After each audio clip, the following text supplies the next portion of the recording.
ఇక్కడ కేజీ చీరలు కొంటే అర కేజీ చీరలు ఫ్రీ అంట. మంగయ్య షాపింగ్ మాల్, కేజీల్లో సేల్, టన్నుల్లో ఆనందం.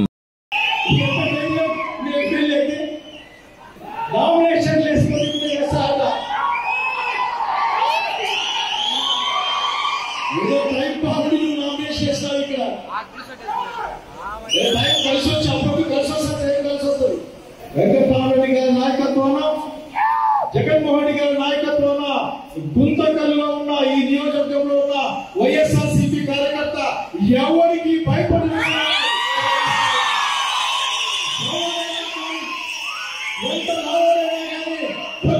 శక్తి వైఎస్ఆర్సీపీ కాంగ్రెస్ పార్టీకి జగన్మోహన్ నాయకత్వాన ఉంది.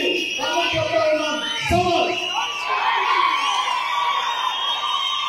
పోలీసులు పక్కన పెట్టుకొని, పోలీసులు ఈగో పెట్టుకొని ఎవరైనా చేస్తారు. నా పక్కన పెట్టినా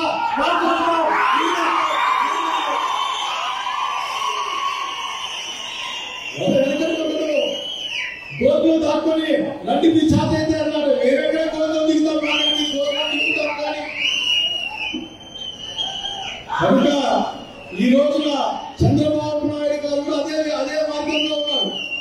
ఆయన 6 పథకాలు అమలు చేశారట. ఎవరు అనకూడదట. అడిగితే మన 4 మందం అనుకున్నాడో కోస్తారో తెలియదు కానీ మరి 4 క్యాంప్ పెట్టి దగ్గరికి చంద్రబాబు నాయుడు వెళ్తా ఉన్నా. రండి, పంపండి, మీరే వస్తారా, రండి, ఏం అమలు చేశారో తెలుసుకుందాం. ప్రజల దగ్గర వాళ్ళ కార్యకర్త అంట ఇంటింటికి వస్తారట.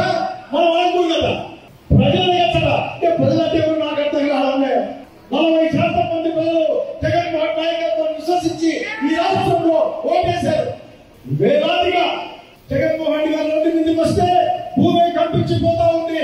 వేలాదిగా గంటల మంది ఆ ఊరు మొత్తం బాధపోతా ఉంది. ఏం చేస్తారు బాబు గారు? అర్థం కాలేదు. మేము మీటింగ్ పెడతాం. నీ 6 పథకాలు ఎంత అమలు చేశారో, నీ 6 పథకాలు ఏ ఇంటికి పోయాయో అందులో నీ కార్యకర్తలు ఎక్కడెక్కడ వేలు పెట్టి మొక్కలు పెట్టారో మాట్లాడతారా?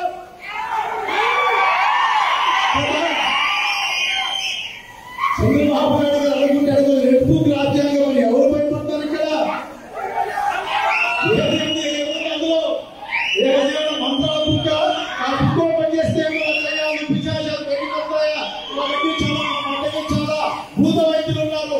ఇబ్బంది ఏం లేదు. మంత్రాలకు ఏర్పడే సమస్య లేదు. ఆయన చెప్తాడు కానీ కాలు దిగిందంట ఆ బుక్ చూస్తే. ఇంకొక ఆయన బాత్రూమ్ లో జారి పడ్డాడట. ఏం పడలేదా నీకు? ఆయన వచ్చేటప్పుడు ఈయన బాత్రూమ్ లో చెప్పడం తప్ప. ఇది మీ పరిపాలన కూటమి నేతలాగా. రండి, ధైర్యం ఉంటే మీరు వస్తాం గ్రామానికి, మేము వస్తాం గ్రామానికి, కూర్చుంటాం. నువ్వెంత చేసావో మేమేం చేసామో తెలుసుకుంటాం.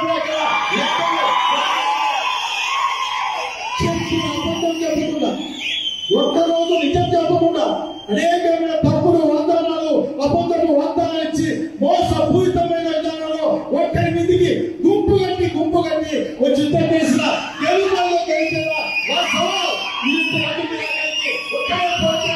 మేము చేస్తాం.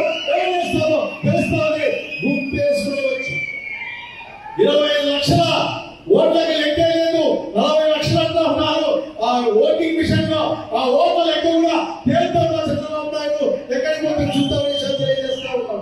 కనుక మాటలతో నేను కూటమి ప్రభుత్వానికి చెప్తా ఉన్నా, మాటలతో మీరేం చేశారో చెప్పండి, మేమేం చేశామో చెప్తాం. మీ నాయకుడిపై ఎంత నమ్మకం ఉందో మీరు చెప్పండి. మా నాయకుల కోసం ప్రాణాలు ఇచ్చే ఆ నమ్మకాన్ని రాజశేఖర్ రెడ్డి వారసత్వం ఇక్కడ